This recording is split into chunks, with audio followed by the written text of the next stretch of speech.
দীর্ঘ ২ মাসের অপেক্ষার অবসান হচ্ছে পরিবার ও নাবিকদের। সোমালি জলদস্যুদের জিম্মি দশা থেকে মুক্ত এমভি আবদুল্লাহর ২৩ নাবিক ফিরছেন চট্টগ্রাম বন্দরে। বিশেষ সুরক্ষার মধ্য দিয়ে তাদেরকে নিয়ে আসছে দুটি টাগবোট।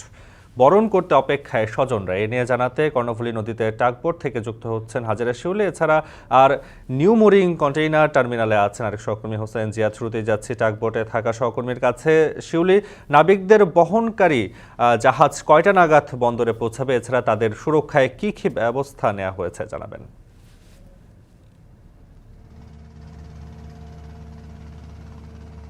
নাফি, চট্টগ্রাম বন্দর থেকে দুটি টাগবোটই এখনই রওনা হবে বহির্নোঙরের উদ্দেশ্যে এবং সেখানে এমভি জাহানমণি জাহাজটি ২৩ নাবিককে নিয়ে পৌঁছার পর এই দুটি টাগবোট স্কট করেই জাহাজটিকে চট্টগ্রাম বন্দরের নিউ মোরিং কন্টেইনার টার্মিনাল জেটিতে ভিড়বে।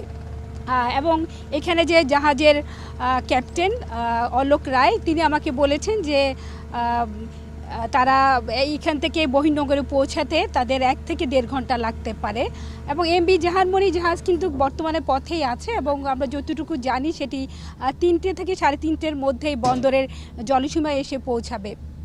তো সব ধরনের প্রস্তুতিও কিন্তু শেষ হয়েছে।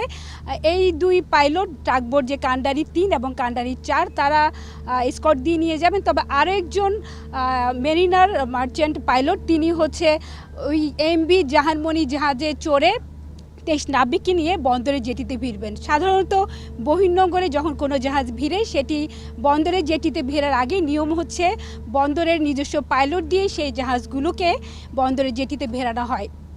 যেহেতু চ্যানেলের অনেক আঁকাবাঁকা পথ থাকে এবং অনেক ধরনের জটিলতা থাকে, তাই বিদেশি পাইলট বা নতুন যারা পাইলট তাদের যেন কোনো সমস্যা না হয় সে কারণেই তারা সাধারণত ওই জাহাজগুলো চালিয়ে বন্দর জেটিতে নিয়ে আসেন। এবং এইখানে আপনারা জানেন যে আসলে দীর্ঘ জিম্মি দশা থেকে মুক্তির প্রায় ১ মাসের পর তারা ফিরছেন এবং গতকাল কক্সবাজার উপকূলে কুতুবদিয়ায় জাহাজটি ৫৬,০০০ টন চুনাপাথর নিয়ে নোঙর করে। যেহেতু জাহাজের ড্রাফট বা গভীরতা অনেক বেশি সে কারণে কুতুবদিয়াতে এখন কিন্তু পাথর খালাস চলছে এবং সেখানে ৭ থেকে ৮,০০০ টন পাথর খালাসের পর এমভি আবদুল্লাহ জাহাজটি ২-১ দিনের মধ্যে চট্টগ্রাম বন্দরে বহির্নোঙরে আসবে এবং সেখানে বাকি পাথর খালাস করা হবে। যেহেতু বন্দর চ্যানেলের নাব্যতা কম এবং ১০ মিটার বেশি গভীরতার জাহাজ বন্দর চ্যানেলে বন্দরের জেটিতে ভিড়তে পারে না, সেসব জাহাজ কিন্তু বহির্নোঙরে এই লাইটার জাহাজের মাধ্যমে পণ্য খালাস করে থাকে। তো এখন আসলে নাবিকদের বরণের অপেক্ষা আছে এবং চট্টগ্রাম বন্দরে কিন্তু নানা আয়োজন করা হয়েছে এবং চট্টগ্রাম বন্দর কর্তৃপক্ষ নাবিকদেরকে সম্বর্ধনা দেওয়ার ব্যবস্থা করবেন এবং তাদেরকে ফুলেল শুভেচ্ছা জানানো হবে। সেখানে কিন্তু স্বজনরা উপস্থিত থাকবেন। এই মুহূর্তে সেখানে আছেন নিউ মোরিং কন্টেইনার টার্মিনাল জেটিতে আমাদের সহকর্মী জিয়াদ, চলে যাচ্ছি তার কাছে।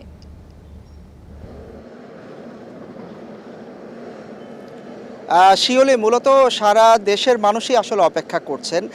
নাবিকের স্বজন কিংবা পরিবারের সদস্যরা তো বটেই, কারণ দীর্ঘ ২ মাসের যে প্রতীক্ষার পালা সেটি আসলে আজকে শেষ হচ্ছে। ফলে তাদের পরিবারে যেমন সাজ রব উৎসবের আমেজ, তেমনি কিন্তু আমি যেখানে আছি নিউ মোরিং কন্টেইনার টার্মিনাল সেখানেও সংবর্ধনার আয়োজন করেছে চট্টগ্রাম বন্দর, সেখানেও অনেকটা সাজ রব। এরই মধ্যে বন্দরের পক্ষ থেকে বলা হয়েছে যে এই নিউ মোরিং কন্টেইনার টার্মিনালে যারা ২৩ নাবিক আসবেন সেই ২৩ নাবিকের প্রতিজনের পরিবার থেকে ২ জন করে আসার অনুমতি দেওয়া হয়েছে বন্দরের পক্ষ থেকে। সেই সাথে সাংবাদিক সহ বন্দরের ঊর্ধ্বতন কর্মকর্তা, নৌবাণিজ্য অধিদপ্তরের কর্মকর্তা সহ বিভিন্ন প্রশাসনের কর্মকর্তারা আসলে এখানে উপস্থিত হবেন।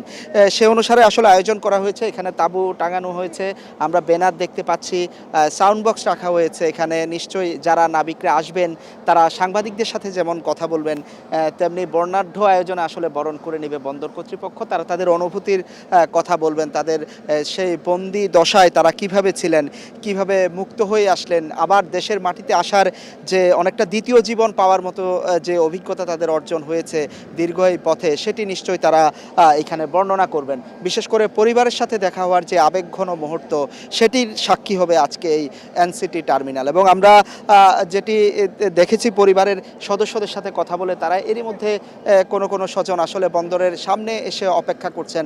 আমরা দেখছি যে তারা বলছেন যে দীর্ঘ সময় আসলে তারা অনেকে কেক নিয়ে আসলে বাসায় অপেক্ষা করছেন। যাদের ছোট বাচ্চা রয়েছে তারা আসলে অপেক্ষা করছেন, বাবাকে দেখবেন, বাবাকে নিয়ে ঘুরতে যাবেন, এবং তারা সরকার সহ অন্যান্য কর্মকর্তা যারা তাদেরকে মুক্ত করতে, বিশেষ করে জাহাজের প্রতিষ্ঠান, তাদের প্রতিও কৃতজ্ঞতা জানিয়েছেন স্বজনরা। সাংবাদিকদের কথা বলেছেন, যারা দীর্ঘ সময় আসলে সংবাদ প্রচার করেছে, তাদেরকে নিয়ে উদ্ধার করতে যেই সংবাদ মাধ্যমগুলো সারা বিশ্বে কাজ করেছে, সেখানেও তারা কৃতজ্ঞতা প্রকাশ করেছেন এবং তাদের অনুভূতির কথা বলছেন। এটি অনেকটা দ্বিতীয় জীবন পাওয়ার মতো, এবং তাদের সাথে যে দীর্ঘ সময় মায়েদের যে অপেক্ষা, সে অপেক্ষার পালাও শেষ হবে। ঘরে ঘরে আয়োজন হয়েছে, আমরা দেখতে পাচ্ছি নাবিকদের ঘরে ঘরে ভালো আয়োজন হয়েছে। কেক নিয়ে অনেকে অপেক্ষা করছেন, আসলে তাদেরকে বরণ করে নেবেন। ফুল তো আছে বটেই। এবং একটু বলে রাখি যে গত 4 মার্চ আসলে আসার পথে, মোজাম্বিকের মাপুতু বন্দর থেকে আসার পথে সোমালিয়ার উপকূলের 600 নটিক্যাল মাইল দূরে জলদস্যুদের কবলে পড়েছিল জাহাজটি, এবং সেখান থেকে গত 14ই এপ্রিল উদ্ধার হন তারা, এবং তারপর আলহামরিয়া বন্দর, মিনাসাকার বন্দরে প্রায় 55,000 টন চুনা পাথর নিয়ে সেটি চট্টগ্রাম বন্দরের উদ্দেশ্যে রওনা দেয় 29 এপ্রিল, এবং আজকে প্রায় 15 দিন পর গতকাল বিকেলে সেটি কুতুবদিয়া এসে পৌঁছায়।